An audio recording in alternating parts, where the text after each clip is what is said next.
Olá pessoal, tudo bem? Seja muito bem-vindo ao Alpha Tutoriais e nesse vídeo eu vou estar te mostrando como você pode exportar o seu currículo aqui no LinkedIn, tá bom? Vou estar te mostrando esse passo a passo. Lembrando pessoal que esse passo a passo ele só funciona ainda no computador, ele ainda não está disponível para você que está usando o aplicativo ou no mobile, tá?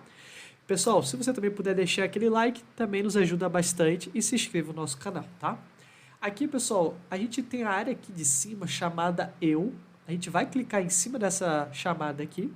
E depois a gente vem nessa área chamada Ver Perfil. Clique em cima também.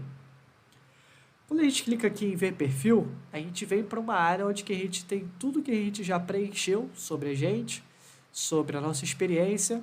Aqui embaixo também, aonde a gente já trabalhou, a formação técnica. Então a gente tem tudo aqui preenchido, tá? Quando a gente puxa aqui um pouco para baixo, tem essa opção chamada Recursos aqui, ó. A gente vai clicar em cima e depois a gente tem essa área chamada Salvar como PDF. Quando eu clico em Salvar PDF, ele já baixou no meu computador, a gente clica aqui em cima e pronto. Aqui a gente já tem o nosso currículo.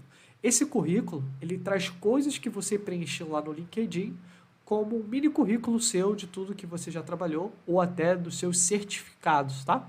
Então, ele vai trazer aqui como se fosse um resumo de tudo que você preencheu lá, tá bom, pessoal? Espero que essa dica tenha te ajudado a como exportar o seu currículo no LinkedIn, e caso tenha qualquer outra dúvida, deixe aqui nos comentários. Um grande abraço, até a próxima, tchau, tchau, pessoal!